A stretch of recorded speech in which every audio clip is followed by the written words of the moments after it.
So let's go. All right, here we are on the show floor with a very well-known actor, Jake Buesy, son of actor Gary Buesy, and he's here going to answer a few questions for us. And actually, I'd like to start with saying, you know what, a lot of nerds out there will recognize you from roles such as, Starship Troopers, Frighteners. Are there any movies that you think that we should actually talk about first, or any questions that you would like to jump out into the forefront, or would you like me to just start asking questions? I know about everything I've done, so I think it'd be good if you ask me, because I don't know where to start. All right. I'd like to ask you about your role with Starship Troopers. How did you get into that Paul Verhoeven movie? Paul Verhoeven movie, for those of you that don't know, great director. How did I get into it? I auditioned for it. Which is basically, I have an agent that represents me, and so they send me a script, and I read the script, and I didn't really understand it. It was such a far-fetched concept. So it was exciting, a space movie, and just because I didn't understand it didn't mean I wasn't interested. So I went in and I auditioned, and they compiled a bunch of script material from about 4 or 5 different characters, and I just found my original audition paperwork the other day, all highlighted, and I had forgotten that, and it was like, Sergeant Zim and Kitten Smith and Sugar Watkins and Johnny Rico all layered in, and that was my audition piece, all these different scenes. And then they offered me the role of Ace Levy, I guess about a week after I'd done the audition, and I said, sure, let's do it. I was so excited. It was crazy, Well, it's a great movie. It's a cult classic movie, and Paul Verhoeven is actually poking fun at the original book, kind of the over-seriousness of it. And you had a lot of really good scenes in the movie, though I think one of the most memorable scenes was out in the training field, and you're learning how to throw the knives, and you're having trouble with that, and you ask the sergeant, why are we learning to throw knives when all you got to do is press a button? Now, could you tell me, how was it shooting that scene and having, the prosthetic hand and getting a knife thrown at it? Tell me how that scene was. That day was very hot. It was about 110 degrees, and then the asphalt, the pavement we were on was like 130, 140 degrees if you were to feel it. So it was, I'm prone to heat stroke. I'm really white and everything. So I don't do well in that kind of hot, heavy sun. It was so bright out you could barely see.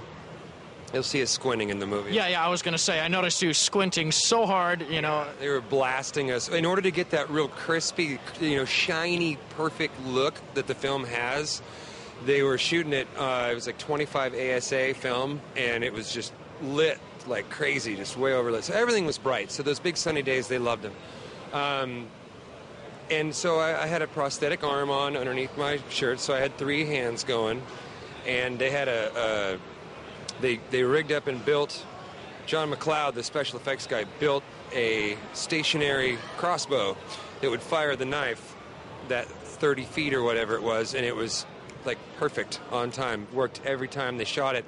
And so I was only standing 3 feet away from that wall section, and I they have it rigged up. We shot it like 3 or 4 different ways, but the one time where it actually goes in the hand, the prosthetic arm is up there against the wall, and they said, well, do you want to see us test fire it just so you're comfortable? And it was at that point it dawned on me that, wait, maybe this thing isn't perfect every time. Yeah, actually, I was about to ask, were you worried? I mean, you're having, knives being launched, within 3 feet of your head. How scary was that? Yeah, I was just, I was young and excited and working on the film, and you trust the people that you work with, and I never once was afraid of it or thought of it for a second. And that thing, it shot it straight like an arrow. It didn't tumble it like you would when you're throwing it. So it was going like 3 times faster than it would if someone threw it. It was just like, bam, and stuck to the prosthetic hand. It was the better part of a day to shoot that. It took. And the funny thing about it was during our whole boot camp training thing, we always, part of the day, every day, we would spend having a knife-throwing contest. And I always won the knife-throwing contest without fail. That's a lot of irony there, that in the movie you were the worst knife thrower, yet in real life you were the best. Yeah, well, I couldn't miss the target. That was they had one shot that they wanted to do. When I get frustrated and it bounces off, and I don't understand it. Why do you need to even, why should we even bother? Like you were saying a second ago. They wanted to do a shot where they see me and the camera pans as I throw the knife, and then it kind of pans and slides behind my shoulder, and then zooms in, and you see the target.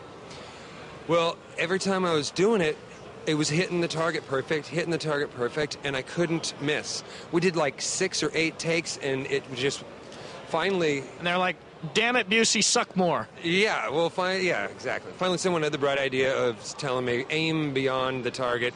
They put a little stand up with some tape, a little stand, camera stand or something back there. And then I was able to miss, and then they finally used that. But it was, yeah, the irony was kind of hilarious there. Now, if I may ask you about Frighteners, in Frighteners you played the main villain in that movie, and you were working with Michael J. Fox in that movie, and what was it like playing such a twisted, evil villain in this movie, even if the movie was a bit of a dramedy? It was great. It was really a lot of fun to be able to work in New Zealand with Peter Jackson and his wife and his whole crew. It's just an amazing group of people, and it's just like a little family. And to play that crazy villain, it was like, I felt like, because everyone was just so jovial and free-spirited there, I felt like we were all in grade school and we were just playing at recess, like having a good time. And so, we'd be joking around and everything and be like, okay, time to be crazy, like flip the switch, rawr. And so it was fun. I liked I was honored to play the Grim Reaper. It was great. And the first role as an actor that I ever played was a Christmas play in school when I was like 6 or 7 years old, and it was the Ghost of Jacob Marley in the Christmas Past, the play, where, so my first role ever was in a hooded, cloaked robe. So you're kind of going back to your roots there. Yeah, I was, it was awesome. And so since your face was only revealed towards the end of the movie, and, one scene where Michael J. Fox pulled off your hood, and then at the very end of the movie where you guys were sucked down to hell, for the entire rest of the movie, was that you in the hooded cloak, or did they have some other actor playing that? That was all computer. They had, the guys in the computer area were kind of designing the Reaper, and they were having a hard time with getting it to flow right and the movements to be right and billow and do that. And that was they had to write a whole program just for the billowing cloth effect. They had, I don't know, there was 30 people on computers there designing and building all that stuff. But there was one day where I went in, they had me put on a robe and go into the computer department in the studio. Not on the stage, but just like in a little office cubicle where all the computers are. And there was just enough room in this one part of just enough area in this one part of the room where you're free to stand and kind of move around. And so I put on the hood and I kind of jumped around and, did some different moves, and they filmed it. And then they imported all that into the computer and, juxtaposed it or whatever and came up in that, that's how they got the movement of the Reaper and all this stuff, was me jumping around with the hood, and the computer guys filmed it and then animated to it. So then the interesting thing is, I'm watching Lord of the Rings, which I wish I'd been a part of, but I was watching Lord of the Rings and I'm thinking, where you just said you were a part of Lord of the Rings. Would you mind elaborating on that just as soon as you finish this?